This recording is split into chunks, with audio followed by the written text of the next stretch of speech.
Hello mga kababayan, papunta kami ng Monte Claro ngayon at ako ay tinawagan ng aking ihanda na si Kagawad Jo. Hello po, good morning. Morgan, ayan. Magandang umaga po sa inyong lahat. Ano, malala ba doon? Bakit tayo pupunta ng lugar at bakit mo ako hinila? Sino ang ating pupuntahan ngayon? Kahapon po, tinawagan po talaga si ating bukal, Ninong Rod Agas po, na para po ay humingi pa ako ng tulong sa kanya para sa ating mga katutubo na na-stranded po, na hindi po sila makaakyat ng bundok dahil po ang ating ilog ay malalim po, tubig. Kaya na-stranded po sila ng ilang araw po dito sa Barangay Monte Claro po. So ngayon po ay hindi naman nabigo ang aking paglapit kay Ninong Rod Agas dahil siya po ay talaga magpapakain ngayon sa ating mga katutubo. Mahal talaga ni Ninong Rod Agas ang ating mga katutubong mangyan. Ayun. Kaya maraming salamat po. Pero ikaw masipag, maakyat ito sa bundok, lahat ng sitio ng Monte Claro naakyat niya na. Siyempre, si Andre ang ating piloto. Limitado lang kami ngayon at simple lang naman ho ang ating pakain. Ay talagang maitawid lang talaga itong isang tanghalian na ito. At in-advise ko si Jo na lahat kami na mga lingkod bayan, bigyan niya ng schedule, no? Kung hanggang kailan yung mga stranded na mga mangyan, itoka-toka ba ngayong araw, ngayong oras, di ngayon, di salamat din pala, no? Sa mga tumulong kay Ate Jo Herodias. Masarap yung buto-buto at saka yung sabaw. Salamat din kay Maritoni Ventura sa PDRRM. Alam mo na kung ano yung pinakamasarap sa katutubo. Simpleng ulam yun pero best yun. Huwag mawawala yun, yung sardinas, no? Sarap din. Salamat din sa masasarap na tinapay, Isabel's Bakery, at syempre sa kanin, syempre yung bigas ni Kong Odi niluto na natin, at may konting sopas din, at mamaya si Jo bibili ng kape kasi ang kape ako talagang paborito at maraming pag-uusapan ng katutubo, kaya tignan na natin sila sa video ito. Kagawad Jo, so bago po ako magsalita at magpakilala, pwede bang malaman ko rin ang kondisyon ng tatlong sityo saan kayo nagmula? Yung naririnig ko yung Tagalog. Sino yung taga-Tagalog? Pwede bang magkwento kung ano ang tsura ng lugar nyo ng Tagalog? At ilang minuto ang lakad? Anong mga ginagawa natin doon? Ano ang pangarap natin sa Tagalog? Ano ang ilan ang mga bata? Ilan ang mga tatay? Ilan ang mga nanay? At ano yung pwede kong marinig tungkol sa lugar ninyo? Pwede may magsalita tungkol sa Tagalog? Meron sekretary na Tagalog. Ito po sekretary si Yakat. Yakat? Ito si Daymayan ng Kagawad. Okay. Ito si Kagawad. Kagawad, pwede bang kwentuhan mo kami tungkol sa Tagalog? Ito si Kagawad Tagalog. Tagalog? Okay. Lapit ka doon, Andre. Nasaan sino ang magsasalita tungkol sa Tagalog? Ito po ang ating Dito siguro.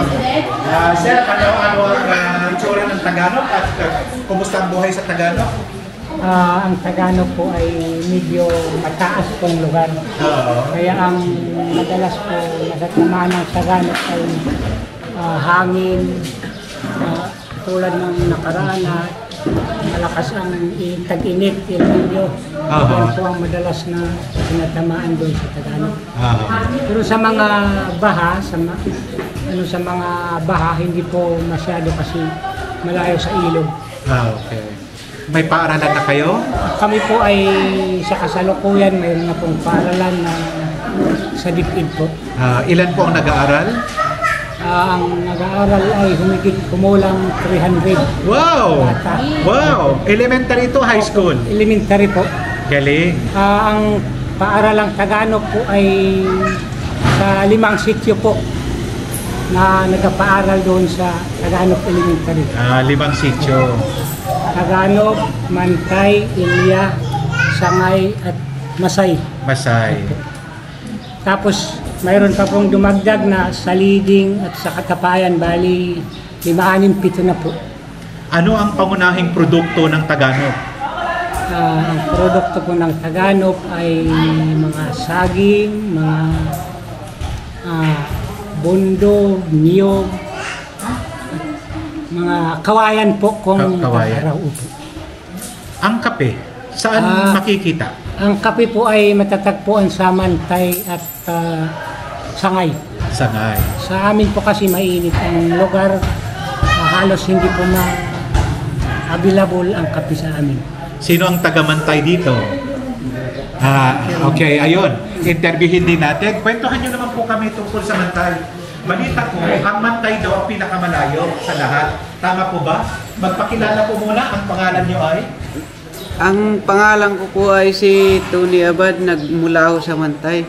Bali yung sa Mantay po ay isang rugal din na mataas, na bundok po. Tapos ang sitio Mantay ay mayroon ding mga produkto na tulad ng kape, abukado, tsaka bundo. Ano yung bundo?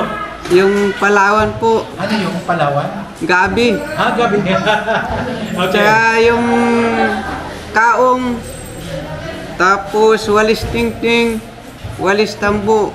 Pero yung mga walis tingting, yun po pang matagalan. At saka yung avocado sa isang taon po, isang beses lang magbunga. Tapos Ilang puno meron kayo? ang sa amin po, bali, sa amin po hindi binibilang, tinatanim lang po namin sa aming mga kaingin. Ilan ang namumunga? Marami. Pag tagbunga po, marami yung bunga ng avocado.